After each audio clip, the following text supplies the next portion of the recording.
Hi everybody, this is Coach TGS feeling floral. Okay, so I'm feeling floral, no? I'm wearing a dress with flowers and very pink, but because I am wearing this nice dress, this became the inspiration of the story that I've read years ago and I'd like to share it with you. Are you ready? Okay. Now, as you know, my name is Zarina and it is spelled with a T. People would ask me, where did you get your name? And I asked my mom about it and she said, well, you are the Queen of Russia. I know some also spell it as Czarina. I'm okay with that. But the only reason I'm telling you this is because this is now, apart from the floral look, the inspiration, as I've said, to this story. So one day, the Russian Tsar, he was walking in the gardens of his palace and he saw a guard, like a sentry guard. Talagang alert, naka-stand in attention with his rifle. Like the ones in Luneta, like the ones who guard Rizal. Okay, you get the point. So this sentry guard was standing like in front of like almost, but not quite, almost close to a door. Pero medyo siguro mga 2 meters away. So the Tsar was curious. He was saying, what is this guard guarding? So he went to the guard and he said, soldier, what exactly are you guarding? The Tsar said. The soldier said, I don't know what I am guarding, sir. I don't know if it's the door or if this particular place. I was just asked by the captain to stay here and be on guard. The Tsar obviously was not contented with the answer. So he called for the captain of the guards and asked the same question. Why is that guard standing, in that particular place? It is far from a door or an entryway. It looks like he's just standing there, like right in the middle of the garden.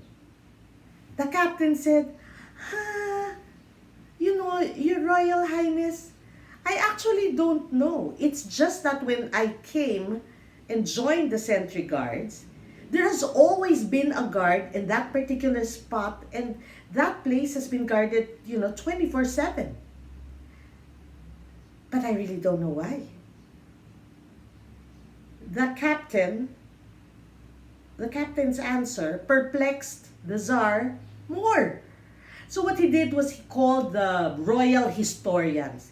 And he said, can you find out why is there a guard at that particular place in the garden? The historians really went through their scrolls and their old books and they really researched and they couldn't find anything.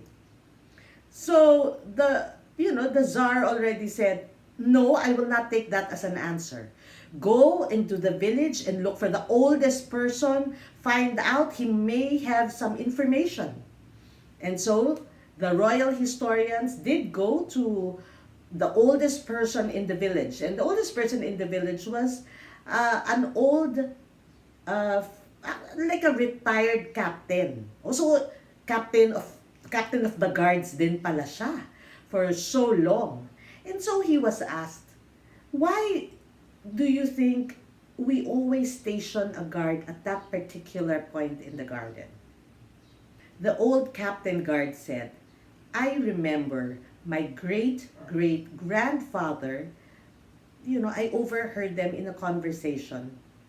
And he said that the Empress Catherine the Great actually planted a rose bush on that particular spot. And she was so indignant that nobody tramples nor picks a single rose from that rose bush because she loves it so much. And so he asked the captain of the guards to make sure that one sentry guard would always guard the rose bush 24/7. Empress Catherine the Great was already dead for hundreds of years during the Tsar's time. And yet the tradition was always adhered to. There was always a guard, obviously guarding a dead rose bush. The rose bush was long gone. And the guard was doing something, was so devoted to his duty that he didn't even question why.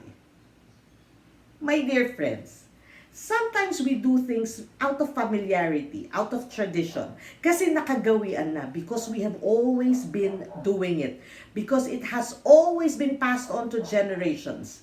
Now, there are some traditions that, yes, I would agree, that should be passed down and really continued from generation to generation. Things like manu po, blessing of the hand, being respectful to the elders, always saying po and opo. Of course, these are values that are very important. But on the flip side, I also want you to be able to adjust and be flexible.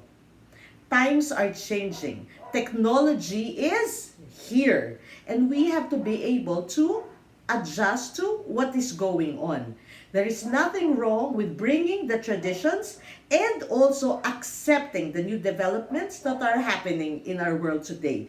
Put them together. This is what life is all about. This is how you should be passing down whatever culture that you have in your family to the next generation. Be traditional, be open-minded, put them together, and I guarantee you that you look at life with, a different twinkle in your eye, a different appreciation of every day on this planet. I'll see you soon, everybody. Bye-bye.